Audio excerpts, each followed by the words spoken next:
أعوذ بالله من الشيطان الرجيم بسم الله الرحمن الرحيم يا أيها الذين آمنوا كونوا قوامين بالقسط شهداء لله ولو على أنفسكم أو الوالدين والأقربين கண்ணியமிக்க அல்லாஹ்வின் மேலான நல்லடியார்களே, சூரத்துன் நிசாவில் 134 வசனங்கள் நிறைவு செய்யப்பட்டிருக்கிறது.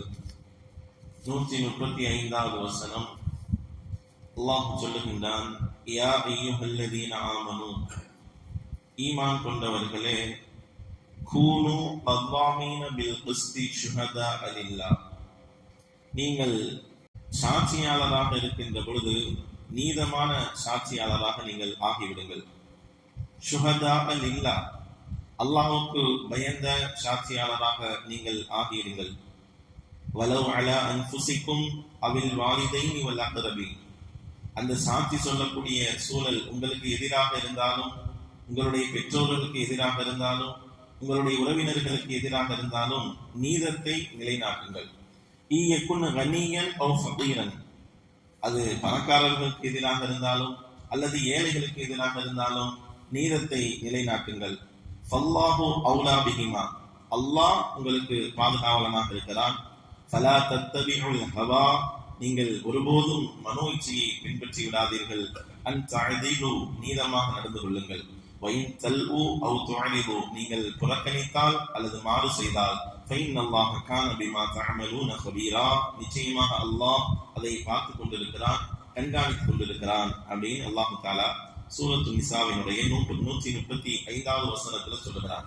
இஸ்லாத்தை பொறுத்தவரை சாட்சி அப்படிங்கிறது ஒரு முக்கியமான ஒரு அம்சம். எல்லா இடத்துலயும் சாட்சி அப்படிங்கிறது இடம்பெறும். நீங்க ஒருவர் மீது விபச்சார குற்றம் சாற்றுறீங்க அப்படின்னு சொன்னா 4 சாட்சிகள் வேண்டும். திருமணத்துல 2 சாட்சிகள் வேண்டும். பிறை பார்த்ததாக சொல்லப்படுகிறதுனா 2 சாட்சிகள் வேண்டும். இப்படி ஒவ்வொரு அமல்களுமே, எல்லா நிகழ்வுகளிலுமே இந்த சாட்சிகள் அப்படிங்கிறது மையப்படுத்தப்பட்டிருக்கிறது இஸ்லாத்தை பொறுத்தவரை. அதனாலதான் ஷரியத் ஒரு சாட்சிக்கு ரொம்ப முக்கியத்துவம் கொடுக்கிறது. அவர் எப்படி இருக்கணும், எப்படி இருக்கக்கூடாது, எந்த நிலையில அவர் பேசணும், உண்மையை சொல்றவராக இருக்கணும், பொய் சொல்லக்கூடாது, அல்லாஹ்வுக்கு பயந்து அவர் சாட்சியம் சொல்லணும். இப்படி ஒருவர் மீது சாட்சி சொல்லக்கூடிய சூழல் அப்படி வந்துச்சுன்னு சொன்னா, அப்படி சாட்சி சொல்லக்கூடியவர் யாருக்கு ஆதரவாகவும் இல்லாமல் முழுக்க முழுக்க அல்லாஹ்வுக்கு பயந்து அவர் நேர்மையான முறையில், நீதமான முறையில் அவருடைய சாட்சியை பகர வேண்டும் என்பதுதான் இந்த வசனத்திலே அல்லாஹ் சொல்லுகின்ற கருத்து. அதான் அல்லாஹ் ஈமான் கொண்டவர்களே அப்படின்னு அழைத்து சொல்றாங்க. நீங்களே ஒரு விஷயத்தை கவனிச்சுக்கோங்க, நீங்கள் கவனிங்கள். கூனு கவ்வாமீன பில் கிஸ்தி ஷுஹதா லில்லாஹ், நீங்கள் அல்லாஹ்வுக்காக, அல்லாஹ்வுக்கு பயந்து நீங்கள் சாட்சி சொல்லுங்கள். நீங்கள் சொல்லுகின்ற சாட்சியிலே நீதவான்களாக, நேர்மையானலாக நீங்கள் இருந்து விடுங்கள் என்று அல்லாஹ் தஆலா என்ன செய்கிறான், தெளிவுபடுத்துறான். அது எந்த நிலையில வந்தாலும் சரி, உங்களுக்கே எதிராக சொல்ற சூழ்நிலை இருக்கா, உங்களுடைய பெற்றோருக்கு எதிரா, உங்களுடைய குடும்பத்தாருக்கு எதிரா நீங்கள் சாட்சி சொல்லுகின்ற நிலை இருக்கிறதா, அதை உண்மையை மறைச்சிடாதீங்க.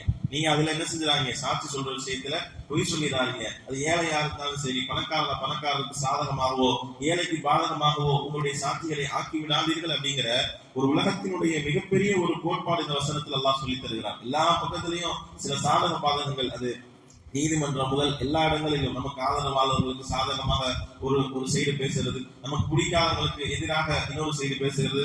அப்துல்லா இப்னு ரவாஹா ரலியல்லாஹு அன்ஹு அப்படிங்கிற சஹாபி ஸல்லல்லாஹு அலைஹி வஸல்லம் அவங்க ஒரு பணிக்காக யூதர்கள் இருக்கிற அந்த இடத்துக்கு அனுப்பி வைக்கிறாங்க. எதுக்குன்னா அங்க இருக்கிற அந்த கனி வளங்களை, விவசாயங்களை இது ஆய்வு செஞ்சுட்டு வர்றதுக்காக வேண்டி என்ன செய்யறாங்க, அப்துல்லா இப்னு ரவாஹா ரலியல்லாஹு அன்ஹு அவங்களை ஸல்லல்லாஹு அலைஹி வஸல்லம் அனுப்பி வைக்கிறாங்க.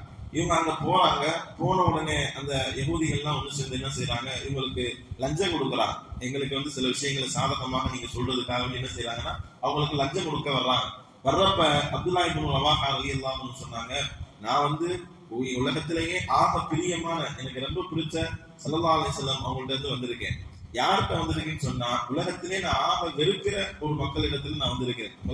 ஆக எங்களுக்கு பிடிக்காது, ஆக வெறுக்கின்ற எதிரிகளிடத்துல நான் வந்திருக்கிறேன். அவங்க பிடிச்ச மனிதர் என்பதற்காகவோ, நீங்கள் பிடிக்காத மனிதர் என்பதற்காகவோ நான் நடந்து கொள்வதில் நேர்மை தவற மாட்டேன். உங்களுக்கு சாதகமா, உங்களுக்கு பாதகமா, உங்களுக்கு எதிரா அப்படிங்கறது நான் இந்த விஷயத்தை நான் செயல்படுத்த மாட்டேன். எனக்கு என்ன பொறுப்பு கொடுத்து ரசூலுல்லாஹ் அனுப்புனாங்களோ அதை சரியான முறையில நான் நிறைவேற்றுவேன். இதெல்லாம் எனக்கு வேணாம் அப்படின்னு சொல்லி அனுப்பிச்சுட்டாங்க.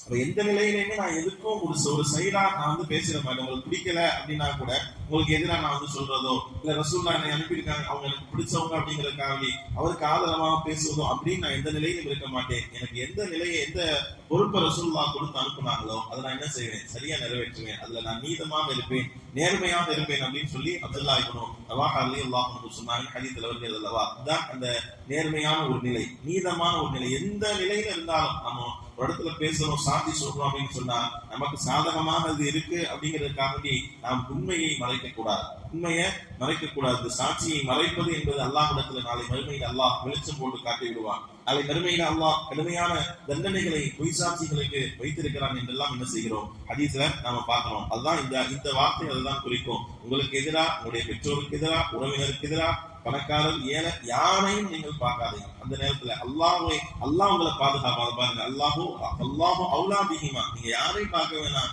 அல்லாஹ் தாமே பேசுங்க, அல்லாஹ் உங்களை என்ன செய்வான், பாதுகாப்பான். நீங்க இந்த விஷயத்துல என்ன செஞ்சிடாதீங்க, ஹவா ஃபலா தத்தபியும் ஹவா, மனோ இச்சையை பின்பற்றி நடந்துடாதீங்க, அது பெரிய குற்றமாக ஆகும். இஸ்லாத்துல சாட்சிங்கிறது அவ்வளவு முக்கியமாக, நாம ஒருத்தவரை சாட்சிக்காக அழைக்கணும் அப்படின்னு சொன்னா அது ரொம்ப ஒரு முக்கியமான ஒரு விஷயம், சாதாரணமாக கிடையாது. அதனால அவர் சொல்றவர் உண்மையாளராக இருக்க வேண்டும், நேர்மையாக இருக்கணும், நீதமாக நடந்துக்கணும். அப்படிங்கிறத மனோ இச்சையை அவர் என்ன செஞ்சிடக்கூடாது, பின்பற்றிடக்கூடாது. ஒரு கால் நீங்க அதுல தவறிழைத்து தல்வு அவ் தொலைவோ, நீங்க புறக்கணித்தால், மாறு செய்தால் அப்படின்னா அந்த சாட்சி எதிரான நிலையில நீங்க பேசினா, இல்ல உண்மை என்னன்னு தெரிந்து கொண்டே நீங்கள் பொய்யான விஷயத்தை சாட்சியாக நீங்கள் சொன்னால் அல்லாஹ் பயந்துக்க. அல்லாஹ் கான பிமா தஅமலூன கபீரா, அல்லாஹ் என்ன செஞ்சிருக்கான், எல்லா விஷயத்தையும் நன்கு கண்காணித்துக் கொண்டிருக்கிறான், அறிந்திருக்கிறான். அந்த விஷயத்துல என்ன செஞ்சுக்கங்க, அல்லாஹ்வை பயந்து நடந்துக்கங்க அப்படிங்கிற ஒரு எச்சரிக்கை அல்லாஹ் ரப்பல் ஆலமீன் இந்த வசனத்துல சொல்லி தருகிறான். இது உலகத்துல எல்லா மக்களும் எடுத்து பின்பற்ற வேண்டிய ஒரு அருமையான ஒரு விஷயம். இந்த விஷயம் எந்த நிலையிலும் நீங்கள் நீதம் தவறிவிடக் கூடாது. நீங்க ஒரு இடத்துல இருக்கிறீங்களா, ஒரு பொறுப்புல இருக்கிறீங்களா, அது ஒரு சாட்சியாக நீங்கள் கொண்டு வரப்படுகிறீங்களா, எந்த இடத்துல நீங்கள் முக்கியத்துவம் படுத்தப்படுகிறீர்களோ அங்கெல்லாம் நேர்மை தவறாமல் நீதமாக உண்மையாக நேர்மையாக இருக்க வேண்டும் என்கின்ற உயர்ந்த ஒரு கோட்பாட்டை அல் குர்ஆன் ஷரீஃப் இந்த உலகத்திற்கு, குறிப்பாக முஃமின்களுக்கு அல்லாஹ் தஆலா இந்த விஷயத்தை நமக்கு பறைசாற்றுகிறான். எல்லாம் அல்லாஹ் ரப்பல் ஆலமீன் அனைத்து நிலைகளிலும் அவனை அஞ்சி வாழக்கூடிய நல்ல நசீபை நம் அனைவருக்கும் அல்லாஹ் தந்தல் புரிவானாக. வாஹிரு தஅவானா அல்ஹம்துலில்லாஹி ரப்பில் ஆலமீன்.